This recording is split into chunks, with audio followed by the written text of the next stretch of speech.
बच्चों जो आज हम डिस्कस करेंगे लेमार्क थ्योरी ऑफ इवोल्यूशन। आपको पता है कि सबसे पहले इवोल्यूशन पे जिसने थ्योरी दिया था ना वो लेमार्क ही है। और इन्होंने जो थ्योरी दी थी इवोल्यूशन पे, फिलोसफिक जूलॉजी नाम की बुक थी, उसमें इनकी एक्चुअली दो थ्योरीज है। बहुत कई इस पे सवाल भी उठे, कुछ हद तक सही भी, आप देखेंगे इस चीज को।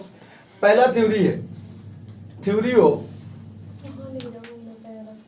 Use and disuse.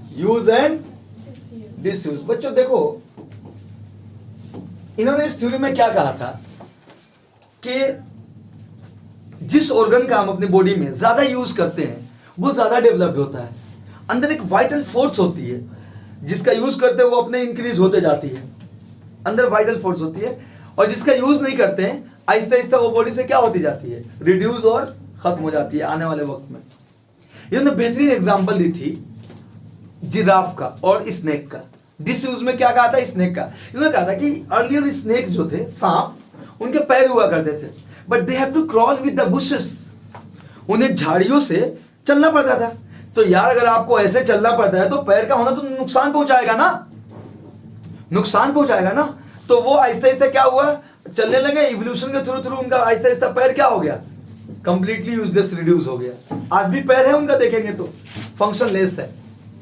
डार्विन की इस थ्योरी को फॉलो कर रहा है ना, डिसयूज को। इसका यूज नहीं करोगे वो आहिस्ता आहिस्ता कम होते जाएगा। यार आप देखो, अपने दाएं हाथ का ज्यादा यूज करते हो ज्यादा स्ट्रॉन्ग फील होता है, मसल का ज्यादा यूज करते हो ज्यादा स्ट्रॉन्ग फील होता है, फैक्ट है।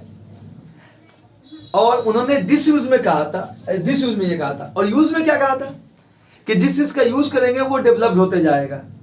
जैसे इन्होंने एग्जांपल दिया था कि जिराफ पहले फोलियज लीफ को खाते थे, गोट की तरह इनकी होती थी, गर्दन हुआ करती थी, और आहिस्ता आहिस्ता इन्हें बड़ी लीफ को खाना पड़ा, बड़े पेड़ों से, तो इनकी गर्दन क्या हो गई, इलोंगेटेड हो गई, और मॉडर्न डे जिराफ आ गए।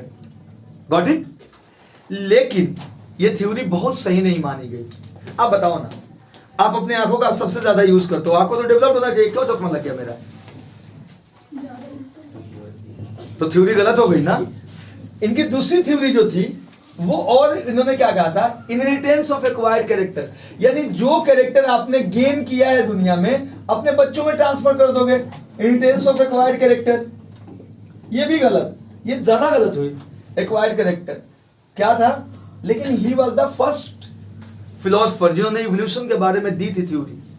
कहा था कि जो कैरेक्टर आप अपनी जिंदगी में गेन करोगे अपने बच्चों में ट्रांसफर कर दोगे। Is it right?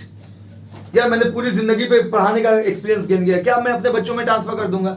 मैं पूरी जिंदगी जिम करके मसल्स बनाया, मसल है नहीं लेकिन अगर मसल बनाया तो क्या मेरा बच्चा एकदम पहले से ही बॉडी बिल्डर होगा? नो, ये एक वायर्ड कैरेक्टर है, जीन में है नहीं।